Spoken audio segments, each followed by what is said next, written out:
నమస్తే, నేను మీ కుప్ప పద్మిని. ఇన్నాళ్ళు మీ సపోర్ట్ ని నాకు అందిస్తూ, మీ ప్రేమని నాకు అందిస్తున్న ప్రతి ఒక్కరికి కృతజ్ఞతలు. ఇప్పుడు చూడబోతున్న ఈ వీడియో కూడా ఖచ్చితంగా మీకు ఉపయోగపడుతుంది. లైక్, షేర్ అండ్ సబ్స్క్రైబ్ చేసి మీ ఇష్టాన్ని అలాగే మీ సపోర్ట్ ని నాకు అందించండి. అలాగే ఈ వీడియో పట్ల మీ అభిప్రాయాన్ని కమెంట్ సెక్షన్ లో కమెంట్ చేసి నాకు తెలియజేయండి. నమస్తే. Welcome to our channel. నేను పద్మిని. ప్రస్తుతంతో పాటు ప్రముఖ ఆధ్యాత్మికవేత్త, ఆస్ట్రోన్యూమరాలజిస్ట్, ఎనర్జీ వాస్తు స్పెషలిస్ట్, శ్రీ విద్య ఉపాసకురాలు శ్రీమతి జయప్రద గారు మనతో పాటు ఉన్నారు. మాట్లాడదాం. నమస్కారం అండి. నమస్తే అమ్మా, శ్రీమాత్రే నమః. బాగున్నారా జయప్రద గారు? తల్లి, నేను బాగున్నానండి. Thank you.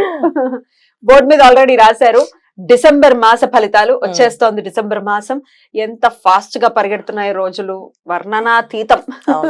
చాలా ఫాస్ట్ గా, నవంబర్ అయితే ఇంకా ఫాస్ట్ గా వెళ్ళిపోయింది. కార్తీక మాసం కదా, మనం ఆ భక్తి పారవస్యంలో ఉన్నా వెళ్ళిపోయింది అలాగా. చక్కగా పొద్దున్న లేవడం, స్నానాలు చేయడం, గుళ్ళకి వెళ్ళడం, దీపాలు పెట్టడం, రావడం, ఇంటికి రావడం, అసలు ఎప్పుడు తెలియదు ఎప్పుడు పడుకున్నాం అని తెలియకుండా చాలా చక్కగా. రైట్. ఇక ధనుర్మాసం మొదలు కాబోతోంది. డిసెంబర్ మాసం కూడా 1వ తారీఖు నుంచి మళ్ళీ నెక్స్ట్ ఇయర్ ఫస్ట్ వరకు కూడా ద్వాదశ రాశుల వాళ్ళకి ఎలా ఉంటుందో చెప్పబోతున్నారండి. తప్పకుండా చెప్పాలి, తప్పకుండా. ఎందుకంటే ఈ డిసెంబర్ మాసం చాలా మందికి అన్ని విధాలా బాగుంటుంది అని అనుకోవాలి ఇప్పుడు. ఎందుకంటే కార్తీక మాసము ప్లస్ మార్గశిర మాసము, ధనుర్మాసం, ఈ 3 మాసాలు ఎప్పుడు ఏంటంటే ఎంత టైం ఉన్నా అసలు ఏ పని ఉన్నా అసలు ఏం గుర్తుండదు. ఎన్ని ప్రాబ్లమ్స్ ఉన్నాయి, ఎన్ని కష్టాలను గుర్తుండవు. ఎవరికి వారికి భగవంతుడి దగ్గరికి వెళ్ళాలి, సేవ చేయాలి, ఈ పూజ చేయించుకోవాలి, ఈ దీపం వెలిగించి రావాలి అనే ఆలోచనలే ఉంటాయి. కనుక ఈ రాశి ఫలాల్లో ఉండే గ్రహ సంచారం అనేది కాస్తంత ఇబ్బంది పెట్టినా అది ఎవరికి తెలియకుండా వెళ్ళిపోతుంది. అదొక దేవుడు ఇచ్చిన మనకు వరం. భగవంతుడు ఎప్పుడు ఏదో ఒక మనిషికి వరం ఇస్తూనే ఉంటాడు. మనం అది గుర్తించుకోవాలి. అది గుర్తించకపోవడం వల్ల ఇబ్బంది. మాస ఫలితాల్లో ఎలా ఉంది ఈ మాసం అంటే అందరికీ సుమారుగా కొంచెం బాగుంది, కాస్తంత ఇబ్బంది ఉంది. అయితే బాగున్నా ఇబ్బంది ఉన్నా అందరూ దేవాలయానికి వెళ్ళడం, దర్శనం చేసుకుని ఏదో రూపంలో స్వామివారి దర్శనం చేసుకుంటూ అసలు దీపం పెట్టడానికో పూజ చేయడానికో వెళ్తూ ఉంటాం కనుక ఈ అనుగ్రహం మనకి ఆ స్వామివారి దగ్గరికి వెళ్ళడం వల్ల అనుగ్రహం మనకి చక్కగా ఉంటుంది. అయితే గోచారంలో ఈసారి ఉన్న గ్రహస్థితి మనకి చూసుకుందాం తప్పకుండా. సో వృషభ రాశిలో గురువు వక్రించి ఉన్నాడు, కర్కాటక రాశిలో కుజుడు ఉన్నారు, తర్వాత కన్యా రాశిలో కేతు, తర్వాత మనకి వృశ్చిక రాశిలో రవి బుధులు కలిసి ఉన్నారు, తర్వాత మనకి మకరం రాశిలో శుక్రుడు. ఇదొక గొప్ప యోగం. ఈ మాసంలో ఈ మకర రాశిలో శుక్రుడు రావడం అనేది చాలా రాశుల వాళ్ళకి కొంచెం యోగంగా అనిపించవచ్చు, బాగుంటుంది కూడా వాళ్ళకి. తర్వాత కుంభరాశిలో శని భగవానుడు, మీన రాశిలో రాహు. ఈ కాంబినేషన్స్ అన్ని మనకి శని భగవానుడు, రాహు అయితే ఎప్పటి నుంచో ఉన్నారు. సో ఈ కాంబినేషన్స్ లో ఏంటంటే గురువు వక్రించి ఉండడం వల్ల కొన్ని లాభాలు ఉన్నాయి కొంతమందికి, కొంతమందికి ఇబ్బందులు ఉన్నాయి. శని భగవాన్ వక్రగతి నుంచి నార్మల్ స్థితికి వచ్చినందుకు కొంతమందికి చాలా హ్యాపీగా ఉంది, కొంతమందికి కాస్త మళ్ళీ ప్రాబ్లమ్ స్టార్ట్ అవుతుంది. సో మనం ఎవరెవరికి ఎలా ఉందో మనం ఈ విషయాలు తెలుసుకుంటూ వాటికి పరిహారం చేసుకో. ఏం లేదు, మనం ప్రతి విషయాన్ని భయపడట్లేదు. ఇది ఇలా ఉంది కనుక మనం పరిహారం చేసుకుంటూ నామస్మరణ చేసుకుంటూ భగవంతుని మించిన శక్తి అయితే ఎవ్వరికి ఏది లేదు. ఆయన దగ్గర పూజా పునస్కారం, జపము, అనుష్ఠానం చేసిన వాళ్ళకి ఆయనే కాపాడతారు. గ్రహాలు మనం ఏమి చేయవాలి, తప్పకుండా అది నేను నమ్ముతాను 100%. తప్పకుండా. సో ఖచ్చితంగా ఏ రాశి వాళ్ళకి ఏ ప్రాబ్లం ఉన్నా వాళ్ళు సాల్వ్ చేసేసుకోవచ్చు, ఇబ్బంది ఏమో. 15th నుంచి కూడా రవి ధనుసు రాశిలోకి వెళ్ళబోతున్నారు. అంటే పంచమాధిపతి భాగ్యస్థానంలోకి భాగ్యస్థానం అది మంచి ప్లేస్ అని అనుకోవచ్చు. మంచి ప్లేస్. ధనస్సు రాశిలో రవి భగవాన్ అంటే రవి జనరల్ గా మకరంలో దిగ్బలాన్ని పొందుతాడు, దశమ స్థానానికి. ఏంటంటే దిగ్బలాన్ని పొందుతాడు ఆయన మకర రాశిలో. సో ధనస్సు దగ్గరికి వెళ్తే ఆల్మోస్ట్ మకరం దగ్గర ఉన్నట్టే కదా. సో ఖచ్చితంగా ధనస్సులో రవి వెళ్ళడం వల్ల చాలా మందికి ఉన్నతమైన స్థానాలకి, పదవులకి రావు అనుకునే వాళ్ళకి అవి ఇప్పించడం వస్తుంది. ఎందుకంటే ఇక్కడ శుక్రుడు వచ్చాడు, మళ్ళీ శని భగవానుడు, అందరు కాంబినేషన్స్ ఉన్నమాట. రవి, శుక్ర, శని, రాహు ఒక గ్రహమాలికలో వచ్చినట్టు ఏర్పడుతుంది. అంటే మనకి గురువు కూడా ఉన్నట్టు అక్కడ. ఎందుకంటే గురువు వక్రించి మేషాన్ని చూసినట్టు ఆ లెక్కన మనకి మొత్తం పంచగ్రహాలు ఒకే మాలికలో వచ్చినప్పుడు అదొక రకమైన యోగం. అది షష్టగ్రహాలు 6 ఉన్నాయి, 1 2 3 4 5 6 మీరు అన్నట్టుగా గురువు బ్యూటిఫుల్ అండి. చాలా మంచి ఈ స్థితి మాత్రం చాలా మంచిది. మరి దీని రీత్యా మరి ద్వాదశ రాశుల వాళ్ళకి ఎలా ఉంది ఇప్పుడు చెప్తారా? మరి ముందుగా మేష రాశి వారికి ఎలా ఉండబోతోందండి ఈ డిసెంబర్ మాసం? తప్పకుండా.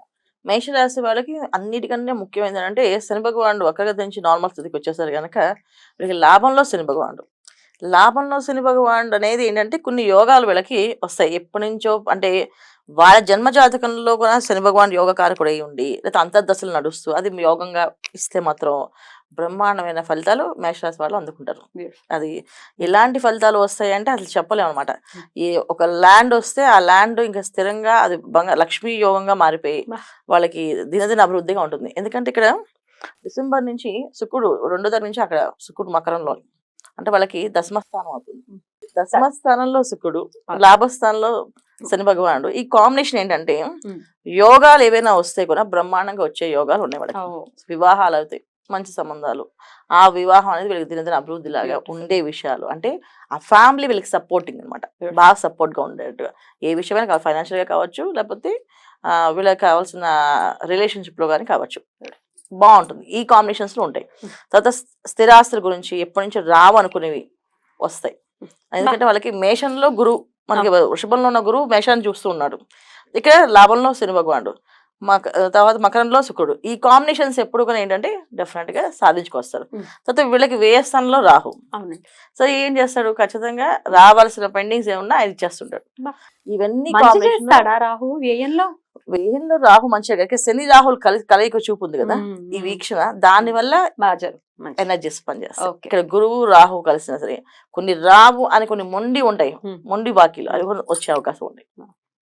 రావు ఇక వదిలేసారు అని చెప్పి అనుకున్న వాళ్ళు తెచ్చి బాబు డబ్బులు తీసుకెళ్ళు, వచ్చే మాకు డబ్బులు ఇచ్చేస్తారు అని చెప్పే అవకాశం వస్తుంది. కాకపోతే ఏంటంటే మేషరాశి వాళ్ళకి కొంతవరకు కాస్తంత బద్ధకాన్ని ఇస్తాడు, కాస్త ఆలస్యాన్ని ఇస్తారు. ఎందుకంటే మేషరాశాధిపతి అయిన కుజుడు వెళ్ళి కర్కాటకంలో చతుర్థ స్థానంలో ఉండడం వల్ల ఇంట్లో వాళ్ళు సపోర్టింగ్ సిస్టమ్ కొంచెం తక్కువ అవడం, సపోర్ట్ తక్కువగా ఉండడం, లేదా కాస్త అగ్రెసివ్ గా ఉండడం, లేదా వాళ్ళకి చేద్దాం అనుకున్న అనారోగ్య సమస్యలు రావడం. ఎందుకంటే కర్కాటకంలో కుజుడు ఎప్పుడు నీచొస్తాను, సో బలహీనంగానే ఉంటాడు. సో ఏ విధంగా మనం ఇబ్బంది పట్టాలి అనే విషయంలో వస్తే ఎన్ని యోగాలు ఉన్నా ఏదో ఒక బలహీనంగా ఉండాలి కదా. ఖచ్చితంగా ఇంట్లో వాళ్ళ సమస్యలు, ఇంట్లో కొన్ని విషయాలు ఎదుర్కోవడం, ఇంట్లో నుంచి బయట రాకపోవడం, ఇంట్లోనే పంచాయతీలు నడవడము, ఇవన్నీ జరుగుతుంటాయి. వాటి నుంచి వీళ్ళు దూరంగా వచ్చారు. ఆ దూరంగా రావడం అనేది వీళ్ళకి అనుకూలంగా ఉంటుంది. సో ఏదైనా గొడవ జరుగుతున్నా, ఏదైనా ఆర్గ్యుమెంట్ జరుగుతున్నా, నమస్కారం, ఏం ఆర్గ్యుమెంట్స్ పెట్టుకోవదలుచుకోలేదు, దయచేసి నన్ను ఏం అడగద్దు అని చెప్పి వీళ్ళకి నామము, జపము, పూజ చేసుకుంటూ ఉంటే వాళ్ళు అనుకునే పనులు సాధిస్తారు. ఈ నెలలు ఇలా ఉండాలి ఇంట్లో వాళ్ళతో, బయట మాత్రం మంచి సక్సెస్ అయితే సక్సెస్ ఉంది. బయట చాలా సక్సెస్ ఉంది, బయట చాలా బాగుంది. కాకపోతే ఏంటంటే ఇంట్లో వాళ్ళతో కూడా ఏంటంటే సాఫ్ట్ గా చెప్పడం ఆన్సర్, కొంచెం అగ్రెసివ్ గా మాట్లాడారు సరే అని. కానీ మేషరాశి వాళ్ళకి సాఫ్ట్ గా చెప్పడం అలవాటు లేదు, కానీ ఖచ్చితంగా కొంచెం సాఫ్ట్నెస్ తెచ్చుకొని చెప్తూ ఉంటే అన్ని పనులు చక్కగా అయిపోతాయి. అయినప్పటికీ వీళ్ళు ఏమైనా పరిహారాలు చేసుకోవాలి ఖచ్చితంగా అన్న. మేషరాశి వాళ్ళు ఈ మాసం అంతా ఏంటంటే కుజుడు ఎప్పుడైతే ఇక్కడ చతుర్థ స్థానంలో ఉన్నాడో, వేయిల రాహు, కుజ రాహులు ప్లస్ కుజ శనులు ఇవన్నీ దృష్టిలో ఉన్నాయి కనుక ఒక రకమైన సర్పదోషాలు కదా అంటే తెలియని ఒక ఆకర్షణకి, ఒక మాయకి గురే అవకాశం ఉంది కనుక చక్కగా వీళ్ళు చేయాల్సిన పని ఏంటంటే శుభ్రంగా సుబ్రహ్మణ్య స్వామి ఆరాధన చేసుకోవడం, పొద్దున్నే లేవడం, గణపతికి ఆరాధన చేయడం.